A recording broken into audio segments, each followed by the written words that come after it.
Hare Krishna Krishna Krishna Hare Hare, Hare Ram Ram Hare Hare. Jaya Prabhupada, Jaya Prabhupada, Prabhupada Shila Prabhupada. Jaya Gurudeva, Gurudeva Jaya. Gaura Premanande, Gaura Premanande Hari.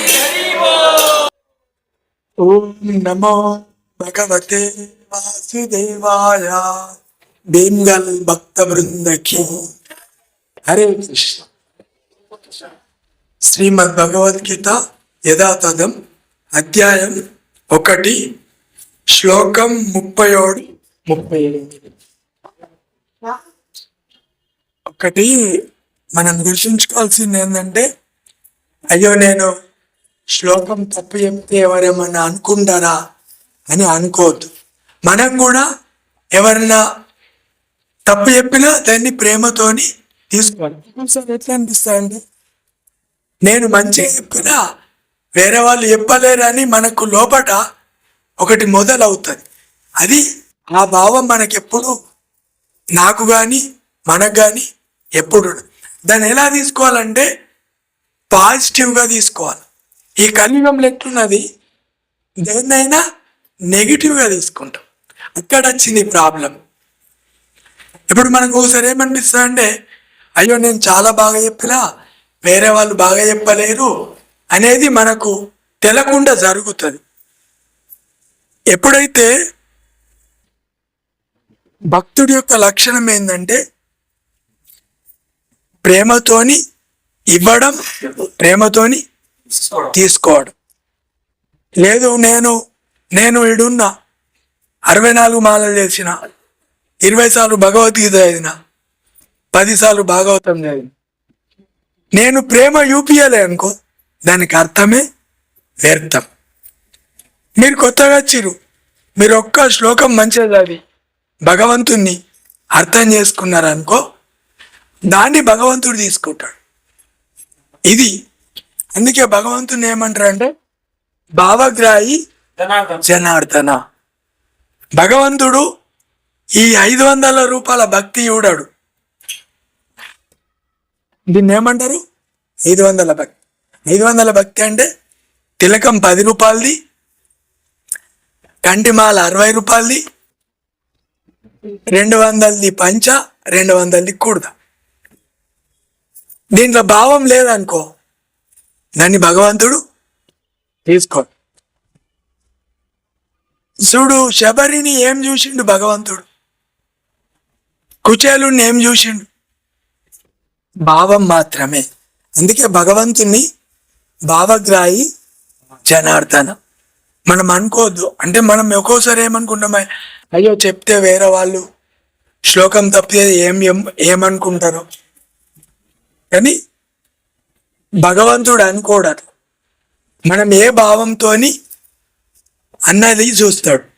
అందుకే మనం ఏది చేసిన ఏంటంటే ప్రేమతోని భావంతోని ఎప్పుడైతే చేస్తామో దాన్ని భగవంతుడు యాక్సెప్ట్ చేస్తాడు.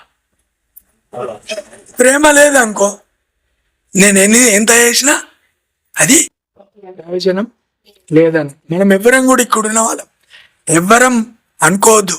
అయ్యో వేరే వాళ్ళు ఇంత భగవద్గీత మనసు అవుతారు, నేను చదా, అది అలా ఎప్పుడు కూడా మనకు అది రావద్దు. భగవంతుడు ఆయన చూస్తాడు లోపట.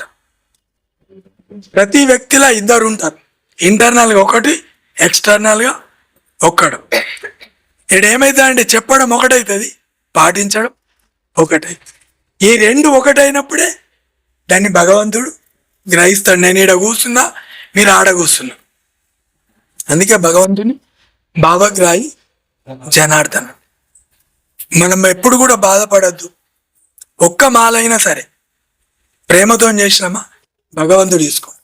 32 నేను చేసిన అనుకో, ప్రేమతో చేయాలనుకో, లాభం లేదు. అట్లా. హరే కృష్ణ. తాత్పర్యం భాష్యం శ్రీల ప్రభుపాద వారి ద్వారా, యది ఒకవేళ అపి అయినను ఏతే వారు నా పశ్యతి చూడలేకపోయినను లోభ లోభంచే ఉపహత ఆవరింపబడిన చేతస హృదయములు కలవారై కులక్షయ కులనాశము కృతం చేయుటచే దోషంను మిత్రదోహే మిత్రులతో కలయించుటలో పాతకం పాపమును చ కూడా కథం ఎందులకు నా జ్ఞేయం చూడరాదు అస్మాభి మాచే పాపాత్ పాపముల నుండి అస్మాత్ ఈ నివర్తితుం మరలుట కులక్షయ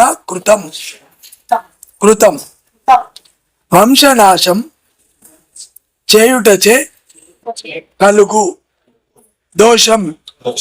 దోషంను ప్రపశ్యద్ది చూడగలిగిన జనార్దన ఓ కృష్ణ ఓ జనార్దన లోభంచే ఆవరింపబడిన హృదయములు గల వీరందరూ కుల సంహారంలో గాని బంధువులతో కలయించుటలో గాని దోషమును చూడలేకున్నను వంశనాశనంలో దోషంను చూడగలిగిన మేమెందులకు ఇట్టి పాపకార్యంన నియుక్తలం కావలేను. చూడు, ఇక్కడ మనం ఇందాక మాట్లాడినాం,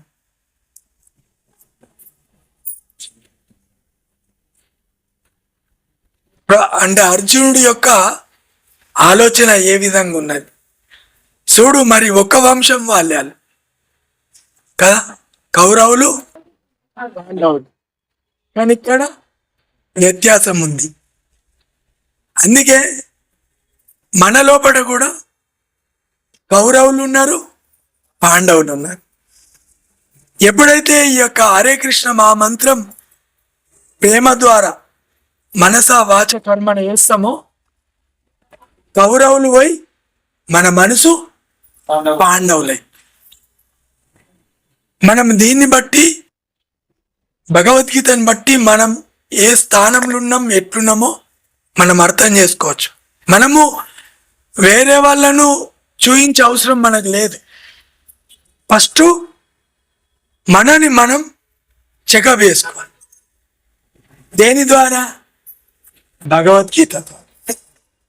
ఇక్కడ ప్రభుపాదు భాష్యంలో ఏం రాసిండు? ప్రతిపక్షం వారు ఆహ్వానించినప్పుడు క్షత్రియుడు యుద్ధము చేయుటకు గాని జూదమాడుటకు గాని నిరాకరించరాదు. క్షత్రియుడు యొక్క ధర్మం ఏంది? యుద్ధం చేయాలి. కానీ ఇక్కడ అర్జునుడు క్షత్రియుడే, కానీ చేయను అంటున్నా. ఎందుకంటే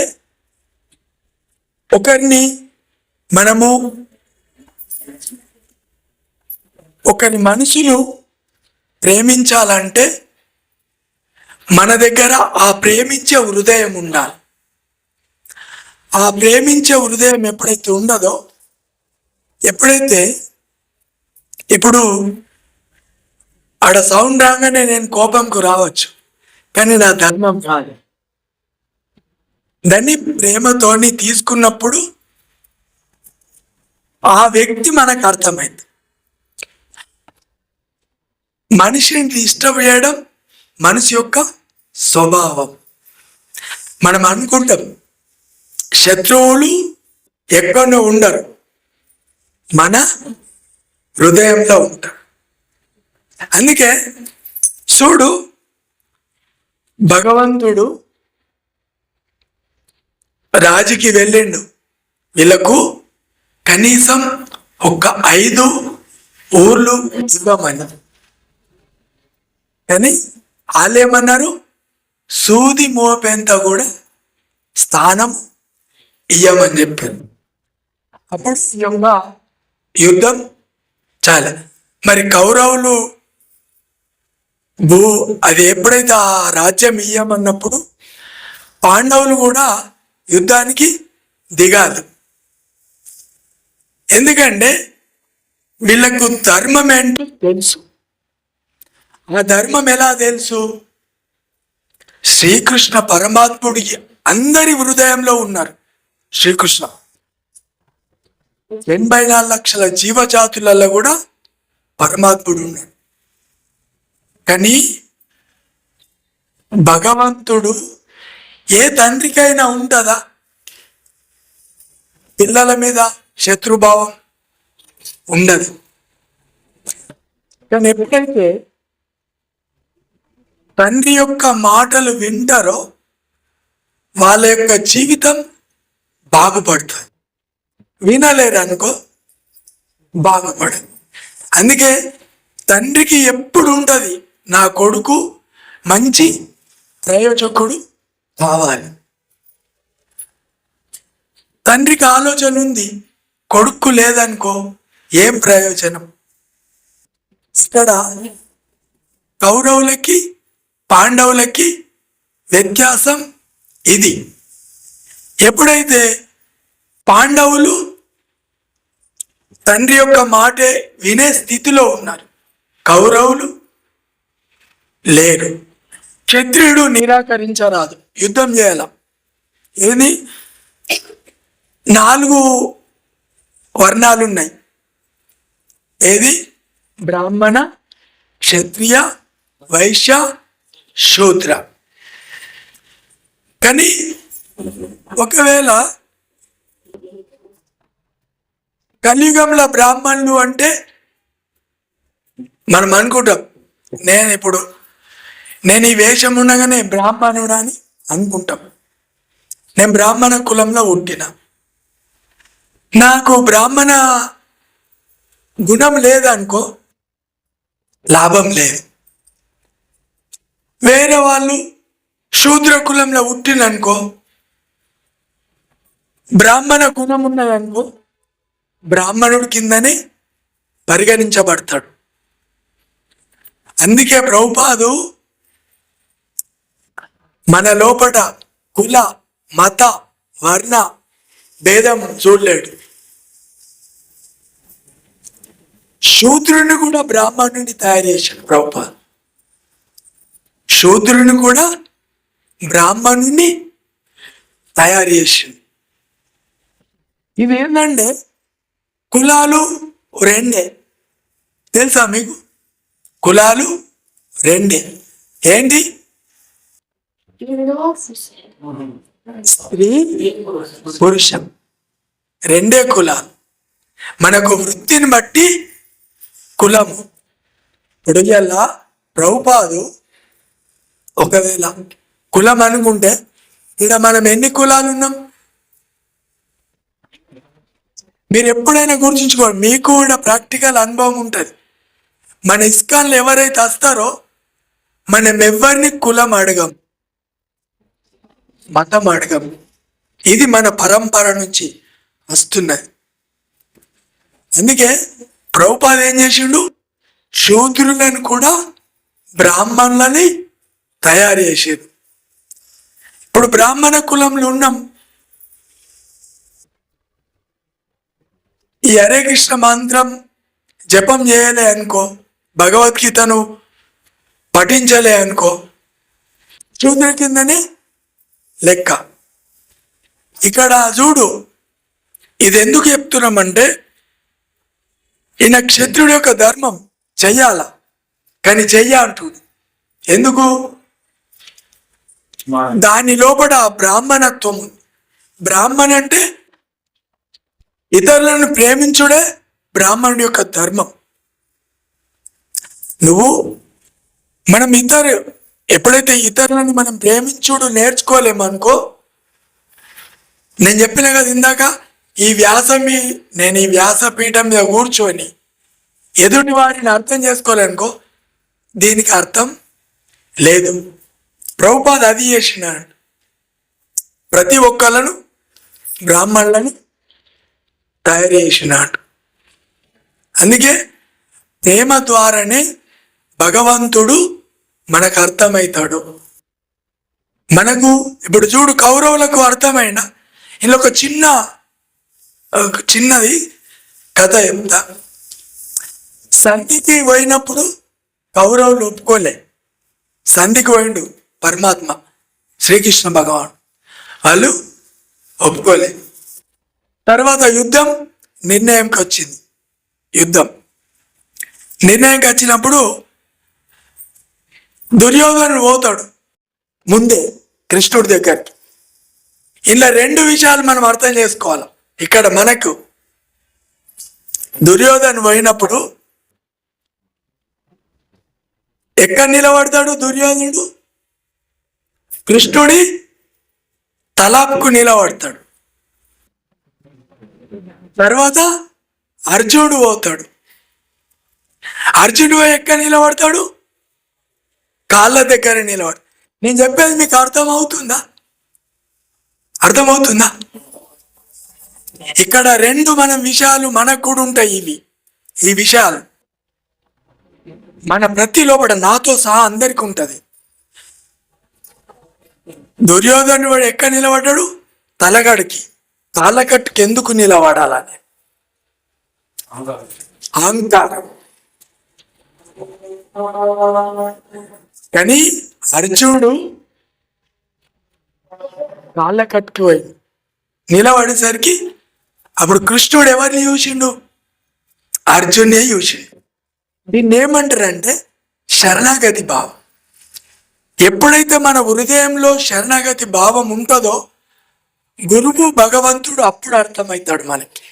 అంతదాకా మనం ఎన్ని సంవత్సరాలు భగవద్గీత చదివినా జపం చేసినా ఇప్పుడు దుర్యోధనులాగా ఉన్నామనుకో అర్థం కాడు. అందుకే చూడు, మరి కౌరవులనే తీసుకోవచ్చు కదా భగవంతుడు, వాళ్ళ వైపు ఉండొచ్చు కదా. ధర్మం ఎక్కడైతుంటుందో భగవంతుడు ఆ ధర్మం వైపే ఉంటాడు. మనకు అనిపిస్తుంది ధర్మం అంటే 10 మందికి భోజనం పెట్టి ఎవరైనా వృద్ధులకు సాయం చేయడం ధర్మమే, అది కూడా. కానీ యమధర్మరాజు చెప్పిండు ధర్మం అంటే ఏంటంటే భగవంతుడు చెప్పిందే ధర్మం. ఏమని చెప్తాడు? ధర్మంతు సాక్షాత్ భగవత్ ప్రణీతం. ఇప్పుడు మనకు తెలిసింది మనం ధర్మం అనుకుంటాం, వేరే వాళ్ళు తెలిసింది వేరే వాళ్ళు ధర్మం అనుకుంటారు. కానీ ఇక్కడ భగవంతుడు చెప్పిందే ధర్మం. చూడు, మనం ఎప్పుడైతే శరణాగతి భావంతో ఉంటామో భగవంతుడు మనకు అర్థం కాడు.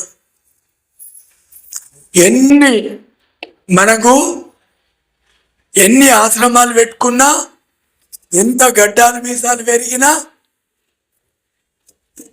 మనకు శరణాగతి భావం లేదనుకో భగవంతుడు మనకు అర్థం కాడు. ఏ భావంతో ఉండాలంటే పాండవుల యొక్క హృదయం లాగా మన యొక్క భావం అర్జున్ లాగా ఉన్నప్పుడైతే మనకు భగవంతుడే. మరి ఈయన కూడా యుద్ధం చేయొచ్చు కదా, వాళ్ళు యుద్ధంకు రెడీ ఉన్నారు. అర్జునుడు కూడా యుద్ధం చేయొచ్చు కదా. కానీ ఇక్కడ ఏమని చెప్తుండు? కనుక అట్టి నియమానుసారం అర్జునుడు యుద్ధం చేయటకు నిరాకరించరాదు.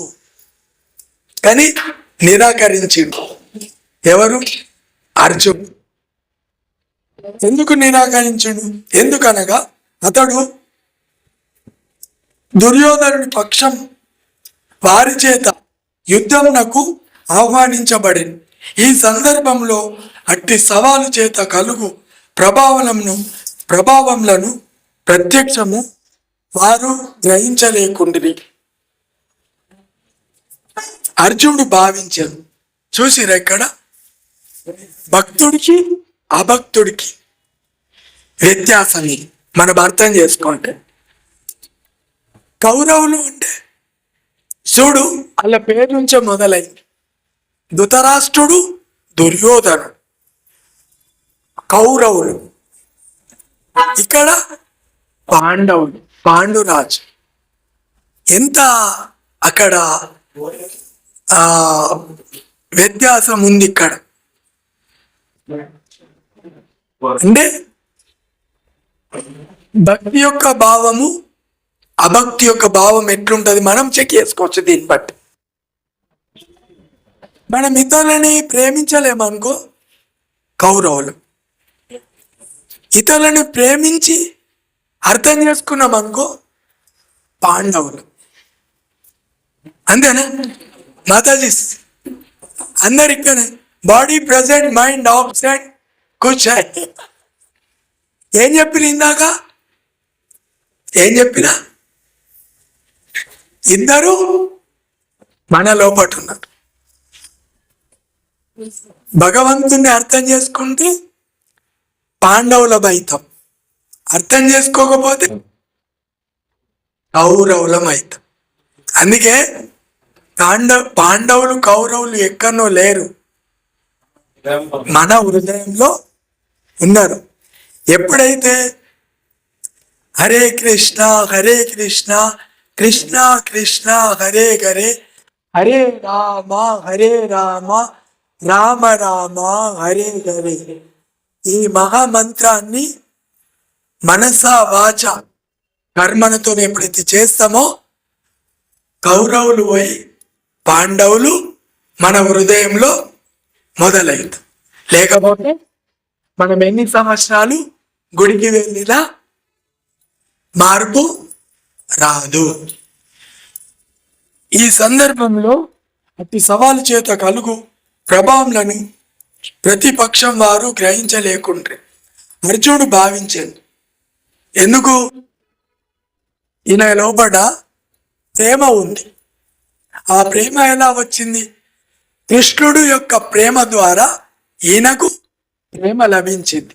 మనం కూడా ఎప్పుడైతే ప్రేమతోని జపం చేస్తామో ఎదుటి వారి యొక్క ప్రేమ మనకు అర్థమైంది, లేకపోతే మనకు అర్థం కాదు. కానీ అర్జునుడు ఈ దుష్ఫలితాలను చూడగలుగుట చేత ప్రతిపక్షం వారి అట్టి సవాల్ను అంగీకరించలేకపోయాడు. వాళ్ళు సవాలు విసిరేండు, వాళ్ళు సవాలు విసిరిండు. కానీ అర్జునుడు విసిరలేడు. ఎందుకు? భక్తి యొక్క ప్రేమ. మరి ఆయన కూడా సవాల్. ఇప్పుడు మనకు ఒక మనం ఎడున్నప్పుడు ఒకళ్ళు మంచి కీర్తన చేశారు, అప్పుడు అందరం మంచిగా సపోర్ట్ చేస్తాం వాళ్ళకి. ఒకళ్ళు వేయాలి అనుకో, ఆ కీర్తన చేసిన ఆయన ఇంకో ఆయన చేసిన అనుకో, సపోర్ట్ నేను కీర్తన చేసిన మంచిగా, తర్వాత సనాతన్ ప్రభు చేసిండు కొద్దిగా మంచి వేయాలి అనుకో, ఇట్లా చూస్తాం. ప్రేమతో తీసుకో. నిజమా కాదు? ప్రాక్టికల్. కానీ ఎప్పుడైతే దాన్ని కూడా ప్రేమతో తీసుకుంటామో అప్పుడే మన లోపల భక్తి అనేది ఏర్పడుతుంది. ఇప్పుడు భగవంతుడు చూడు, ఈడ కూర్చుండే వాళ్ళకు వేరే గాలి, బయట తిరిగే వాళ్ళకు వేరే గాలి ఇవ్వలేదు కదా, అందరికీ అదే గాలి ఇచ్చింది. అయ్యో ఈడ కూర్చున్నోళ్ళు నాకు ప్రేమ, ఆడ కూర్చున్నోళ్ళు శత్రుభావం. మరి భగవంతుడికే లేనప్పుడు మరి మనకెందుకు ఈ యొక్క శత్రుభావం? ఎంతవరకైతే కౌరవులు ఈ హృదయం ఉంటారో ఎదుటి వారు మనకు అర్థం కారు. ఇది సత్యం. అందుకే మనం కౌరవులాగా ఉండొద్దు, పాండవులాగా ప్రేమ ఇవ్వాలి, తీసుకోవాలి. ఇలా ప్రభుపాదు ఆ ప్రేమ లేకపోతే మనకి ఈ భక్తి రాకపోతుంది.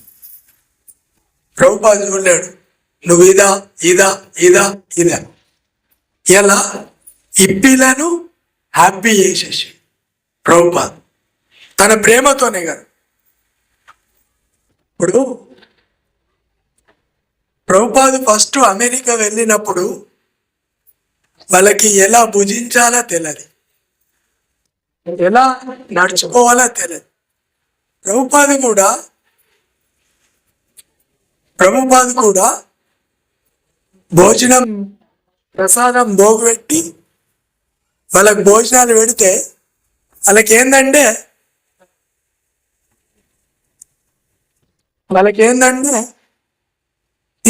తినుడు తెలుసు, తినుడు కూడా తెలియదు. వాస్తవానికి తినుడు కూడా తెలియదు. తిని ఏం చేసేవాళ్ళు, తిని లేచిపోయేవాళ్ళు. తిని ఎక్కడి నుంచి ప్లేట్ వదిలిపెట్టి లేచిపోయేవాళ్ళు. కానీ ప్రభుపాదు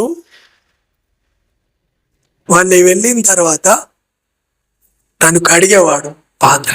చూడు, గొప్ప మహాన్ వ్యక్తి. కానీ మనము అంతా లేము. కాకపోతే మనం అర్థం చేసుకుంటే చాలు.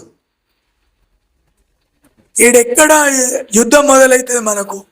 నేను నాది నడాలా, నాది ఉండాలన్నప్పుడే యుద్ధం మొదలైతుంది. వీళ్ళు నా వాళ్ళు, నేను నా వాణ్ణి, నా వాళ్ళు అనుకున్నప్పుడు ఇది మొదలు కాదు. లేకపోతే ఏమవుతుంది? సెంటర్లో కూడా ధర్మక్షేత్రం, కురుక్షేత్రం మొదలైంది. అవునా కాదా?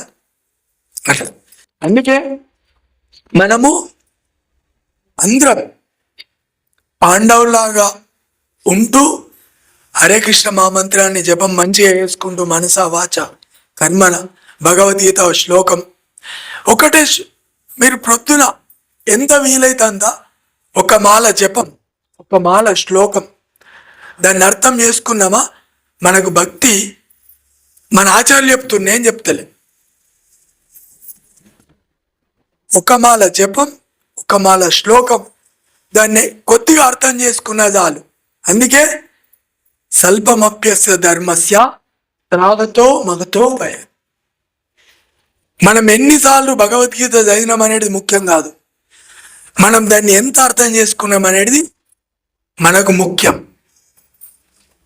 ఫలితం ప్రయోజనకరమైనప్పుడు నియమం ఖచ్చితంగా విధి అగును, కానీ ఫలితం విరుద్ధమైనప్పుడు ఎవరునూ అట్టి నియమములచే బంధించబడలేరు.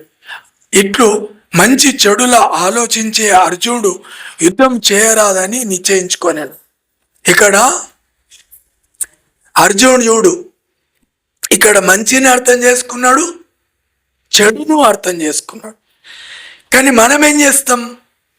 చెడును ఎక్కువ అర్థం చేసుకుంటాం. మనము చెడునే ఎక్కువ.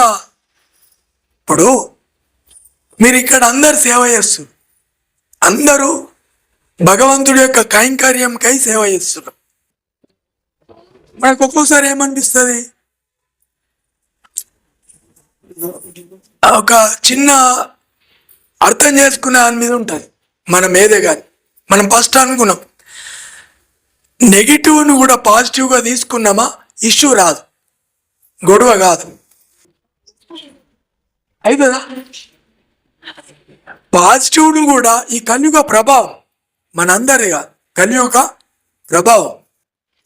ఎప్పుడైతే పాజిటివ్ ఎప్పుడైతుంది మనకు, ఎప్పుడైతే ఈ హరే కృష్ణ మహామంత్రాన్ని శ్రవణం కీర్తనం మంచిగా చేసినామో ప్రతిదీ కూడా మనకు పాజిటివ్ ఏర్పడుతుంది.